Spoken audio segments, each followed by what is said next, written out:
নমস্কার শ্রোতা বন্ধুরা, আমার চ্যানেল অপরাজিতার পাতায় আপনাদের স্বাগত। আজকের গল্প পাঠের আসরে শোনাব বিশ্বকবি রবীন্দ্রনাথ ঠাকুরের ছোট গল্প খোকাবাবুর প্রত্যাবর্তনের শেষের অংশটুকু। রায়চরণ দেশে ফিরিয়া গেল। এতকাল তাহার সন্তানাদি হয় নাই, হইবার বিশেষ আশাও ছিল না। কিন্তু দৈবক্রমে বৎসর না যাইতেই তাহার স্ত্রী অধিক বয়সে একটি পুত্র সন্তান প্রসব করিয়া লোকলীলা সংবরণ করিল। এই নবজাত শিশুটির প্রতি রায়চরণের অত্যন্ত বিদ্বেষ জন্মিল।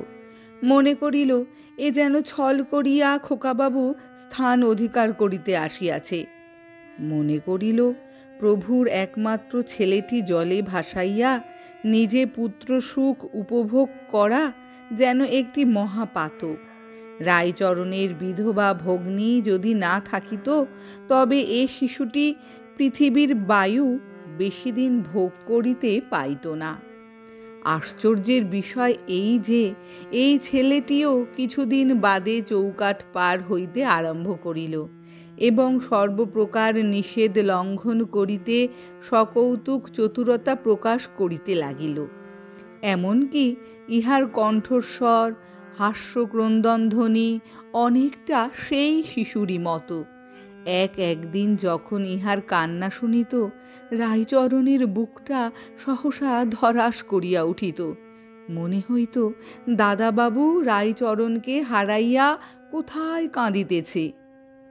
ফেলনা, রায়চরণের ভগ্নী ইহার নাম রাখিয়াছিল ফেলনা। যথাসময়ে পিসিকে পিসি বলিয়া ডাকিল। সেই পরিচিত ডাক শুনিয়া একদিন হঠাৎ রায়চরণের মনে হইল, তবে তো খোকাবাবু আমার মায়া ছাড়িতে পারে নাই। সে তো আমার ঘরে আসিয়াই জন্মগ্রহণ করিয়াছে। এই বিশ্বাসের অনুকূলে কতগুলি অকাট্য যুক্তি ছিল। প্রথমত, সে যাইবার অনতি বিলম্বেই ইহার জন্ম। দ্বিতীয়ত, এত কাল পরে সহসা যে তাহার স্ত্রীর গর্ভে সন্তান জন্মে, এ কখনোই স্ত্রীর নিজ গুণে হইতে পারে না। তৃতীয়ত, এও হামাগুড়ি দেয়, টলমল করিয়া চলে এবং পিসিকে পিসি বলে। যে সকল লক্ষণ থাকিলে ভবিষ্যতে জজ হইবার কথা, তাহার অনেকগুলি ইহাতে বর্তিয়াছে। তখন মা ঠাকুরনের সেই দারুণ সন্দেহের কথা হঠাৎ মনে পড়িল। আশ্চর্য হইয়া মনে মনে কহিল, আহা, মায়ের মন জানিতে পারিয়াছিল তাহার ছেলেকে কে চুরি করিয়াছে। তখন এতদিন শিশুকে যে অযত্ন করিয়াছে, সেজন্য বড় অনুতাপ উপস্থিত হইল। শিশুর কাছে আবার ধরা দিল। এখন হইতে ফেলনাকে রায়চরণ এমন করিয়া মানুষ করিতে লাগিল যেন সে বড় ঘরের ছেলে। সাটিনের জামা কিনিয়া দিল, জরির টুপি আনিল, মৃত স্ত্রীর গহনা গলাইয়া চুড়ি এবং বালা তৈয়ারি হইল। পাড়ার কোনো ছেলের সহিত তাহাকে খেলিতে দিত না। রাত্রি দিন নিজেই তাহার একমাত্র খেলার সঙ্গী হইল। পাড়ার ছেলেরা সুযোগ পাইলে তাহাকে নবাব পুত্র বলিয়া উপহাস করিত এবং দেশের লোক রায়চরণের এইরূপ উন্মত্তবৎ আচরণে আশ্চর্য হইয়া গেল। ফেলনার যখন বৃদ্ধাভ্যাসের বয়স হইল, তখন রায়চরণ নিজের জোত জমা সমস্ত বিক্রয় করিয়া ছেলেটিকে কলিকাতায় লইয়া গেল। সেখানে বহু কষ্টে একটি চাকরি জোগাড় করিয়া ফেলনাকে বিদ্যালয়ে পাঠাইল। নিজে যেমন তেমন করিয়া থাকিয়া ছেলেকে ভালো খাওয়া, ভালো পড়া, ভালো শিক্ষা দিতে ত্রুটি করিত না। মনে মনে বলিত, বৎস, ভালোবাসিয়া আমার ঘরে আসিয়াছ বলিয়া যে তোমার কোনো অযত্ন হইবে, তা হইবে না। এমনি করিয়া 12 বৎসর কাটিয়া গেল। ছেলে পড়ে শুনে ভালো এবং দেখিতে শুনিতেও ভালো, হৃষ্টপুষ্ট, উজ্জ্বল, শ্যামবর্ণ। কেশ বেশ বিন্যাসের প্রতি বিশেষ দৃষ্টি, মেজাজ কিছু সুখী এবং শৌখিন। বাপকে ঠিক বাপের মতো মনে করিতে পারিত না, কারণ রায়চরণ স্নেহে বাপ এবং সেবায় ভৃত্য ছিল, এবং তাহার আরেকটি দোষও ছিল, সে যে ফেলনার বাপ এ কথা সকলের কাছেই গোপন রাখিয়াছিল।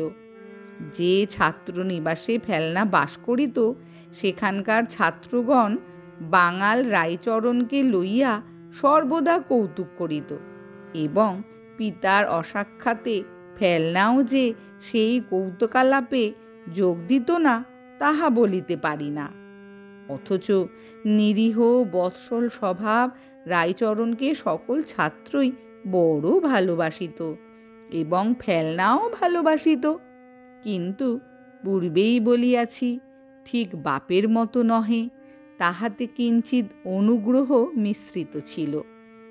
রায়চরণ বৃদ্ধ হইয়া আসিয়াছে, তাহার প্রভু কাজকর্মে সর্বদাই দোষ ধরে। বাস্তবিক তাহার শরীরও শিথিল হইয়া আসিয়াছে, কাজেও তেমন মন দিতে পারে না, কেবলই ভুলিয়া যায়। কিন্তু যে ব্যক্তি পুরা বেতন দেয়, বার্ধক্যের ওজর সে মানিতে চাহে না। এদিকে রায়চরণ বিষয় বিক্রয় করিয়া যে নগদ টাকা সংগ্রহ করিয়া আনিয়াছিল তাহাও নিঃশেষ হইয়া আসিয়াছে। ফেলনা আজকাল বসনভূষণের অভাব লইয়া সর্বদাই খুঁত খুঁত করিতে আরম্ভ করিয়াছে। একদিন রায়চরণ হঠাৎ কর্মে জবাব দিল এবং ফেলনাকে কিছু টাকা দিয়া বলিল, আবশ্যক পড়িয়াছে, আমি কিছুদিনের মতো দেশে যাইতেছি। এই বলিয়া বারাসাতে গিয়া উপস্থিত হইল। অনুকূলবাবু তখন সেখানে মুনসেফ ছিলেন। অনুকূলের আর দ্বিতীয় সন্তান হয় নাই। গৃহিণী এখনো সেই পুত্রশোক বক্ষের মধ্যে লালন করিতেছিলেন। একদিন সন্ধ্যার সময় বাবু কাছারি হইতে আসিয়া বিশ্রাম করিতেছেন এবং কর্ত্রী একটি সন্ন্যাসীর নিকট হইতে সন্তান কামনায় বহু মূল্যে একটি শিকড় ও আশীর্বাদ কিনিতেছেন। এমন সময় প্রাঙ্গণে শব্দ উঠিল, জয় হোক মা। বাবু জিজ্ঞাসা করিলেন, কে রে? রায়চরণ আসিয়া প্রণাম করিয়া বলিল, আমি রায়চরণ। বৃদ্ধকে দেখিয়া অনুকূলের হৃদয় আর্দ্র হইয়া উঠিল। তাহার বর্তমান অবস্থা সম্বন্ধে সহস্র প্রশ্ন এবং আবার তাহাকে কর্মে নিয়োগ করিবার প্রস্তাব করিলেন। রায়চরণ ম্লান হাস্য করিয়া কহিল, মা ঠাকুরনকে একবার প্রণাম করিতে চাই। অনুকূল তাহাকে সঙ্গে করিয়া অন্তঃপুরে লইয়া গেলেন। মা ঠাকুরন রায়চরণকে তেমন প্রসন্নভাবে সমাদর করিলেন না। রায়চরণ তৎপ্রতি লক্ষ্য না করিয়া জোর হস্তে কহিল, প্রভু, মা, আমি তোমাদের ছেলেকে চুরি করিয়া লইয়াছিলাম। পদ্মাও নয়, আর কেহ নয়, কৃতঘ্ন অধম এই আমি। অনুকূল বলিয়া উঠিলেন, বলিস কি রে, কোথায় সে? আজ্ঞা, আমার কাছেই আছে, আমি পরশু আনিয়া দিব। সেদিন রবিবার, কাছারি নাই। প্রাতঃকাল হইতে স্ত্রী পুরুষ দুইজনে উন্মুখভাবে পথ চাহিয়া বসিয়া আছেন। 10টার সময় ফেলনাকে সঙ্গে লইয়া রায়চরণ আসিয়া উপস্থিত হইল। অনুকূলের স্ত্রী কোনো প্রশ্ন কোনো বিচার না করিয়া তাহাকে কোলে বসাইয়া তাহাকে স্পর্শ করিয়া তাহার আঘ্রাণ লইয়া অতৃপ্ত নয়নে তাহার মুখ নিরীক্ষণ করিয়া কাঁদিয়া হাসিয়া ব্যাকুল হইয়া উঠিলেন। বাস্তবিক ছেলেটি দেখিতে বেশ, বেশভূষা আকার প্রকারে দারিদ্র্যের কোনো লক্ষণ নাই। মুখে অত্যন্ত প্রিয় দর্শন, বিনীত সলজ্জ ভাব দেখিয়া অনুকূলের হৃদয়েও সহসা স্নেহ উচ্ছ্বসিত হইয়া উঠিল। তথাপি তিনি অবিচলিত ভাব ধারণ করিয়া জিজ্ঞাসা করিলেন, কোনো প্রমাণ আছে? রায়চরণ কহিল, এমন কাজের প্রমাণ কি করিয়া থাকিবে? আমি যে তোমার ছেলে চুরি করিয়াছিলাম সে কেবল ভগবান জানেন, পৃথিবীতে আর কেহ জানে না। অনুকূল ভাবিয়া স্থির করিলেন যে ছেলেটিকে পাইবা মাত্র তাহার স্ত্রী যেরূপ আগ্রহের সহিত তাহাকে আগলাইয়া ধরিয়াছেন, এখন প্রমাণ সংগ্রহের চেষ্টা করা সুযুক্তি নহে। যেমনই হোক বিশ্বাস করাই ভালো। তাছাড়া রায়চরণ এমন ছেলেই বা কোথায় পাইবে, এবং বৃদ্ধ ভৃত্য তাহাকে অকারণে প্রতারণাই বা কেন করিবে?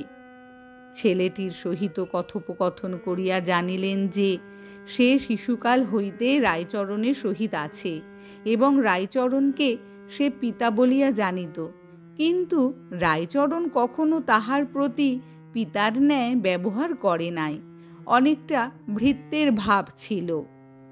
অনুকূল মন হইতে সন্দেহ দূর করিয়া বলিলেন, কিন্তু রায়চরণ, তুই আর আমাদের ছায়া মারাইতে পাইবি না। রায়চরণ করজোড়ে গদগদ কণ্ঠে বলিল, প্রভু, বৃদ্ধ বয়সে কোথায় যাইব? কর্ত্রী বলিলেন, আহা থাক, আমার বাছার কল্যাণ হোক, ওকে আমি মাপ করিলাম। ন্যায়পরায়ণ অনুকূল কহিলেন, যে কাজ করিয়াছে উহাকে মাপ করা যায় না। রায়চরণ অনুকূলের পা জড়াইয়া কহিল, আমি করি নাই, ঈশ্বর করিয়াছেন। নিজের পাপ ঈশ্বরের স্কন্ধে চাপাইবার চেষ্টা দেখিয়া অনুকূল আরো বিরক্ত হইয়া কহিলেন, যে এমন বিশ্বাসঘাতকতার কাজ করিয়াছে তাহাকে আর বিশ্বাস করা কর্তব্য নয়।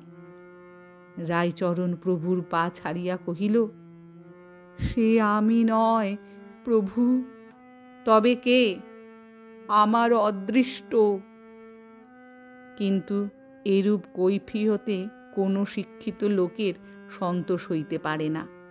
রায়চরণ বলিল, পৃথিবীতে আমার আর কেহ নাই। ফেলনা যখন দেখিল সে মুনসেফের সন্তান, রায়চরণ তাহাকে এতদিন চুরি করিয়া নিজের ছেলে বলিয়া অপমানিত করিয়াছে, তখন তাহার মনে মনে কিছু রাগ হইল, কিন্তু তথাপি উদারভাবে পিতাকে বলিলেন, বাবা, উহাকে মাপ করো, বাড়িতে থাকিতে না দাও, উহার মাসিক কিছু টাকা বরাদ্দ করিয়া দাও। ইহার পর রায়চরণ কোনো কথা না বলিয়া একবার পুত্রের মুখ নিরীক্ষণ করিল, সকলকে প্রণাম করিল। তাহার পর দ্বারের বাহির হইয়া পৃথিবীর অগণ্য লোকের মধ্যে মিশিয়া গেল। মাসান্তে অনুকূল যখন তাহার দেশের ঠিকানায় কিঞ্চিৎ বৃত্তি পাঠাইলেন, তখন সে টাকা ফিরিয়া আসিল। সেখানে কোনো লোক নাই। এরকম আরও সুন্দর সুন্দর গল্প শুনতে হলে অবশ্যই আমার চ্যানেলটি সাবস্ক্রাইব করতে হবে। অনুগ্রহ করে লাইক, শেয়ার, কমেন্ট করে দেবেন।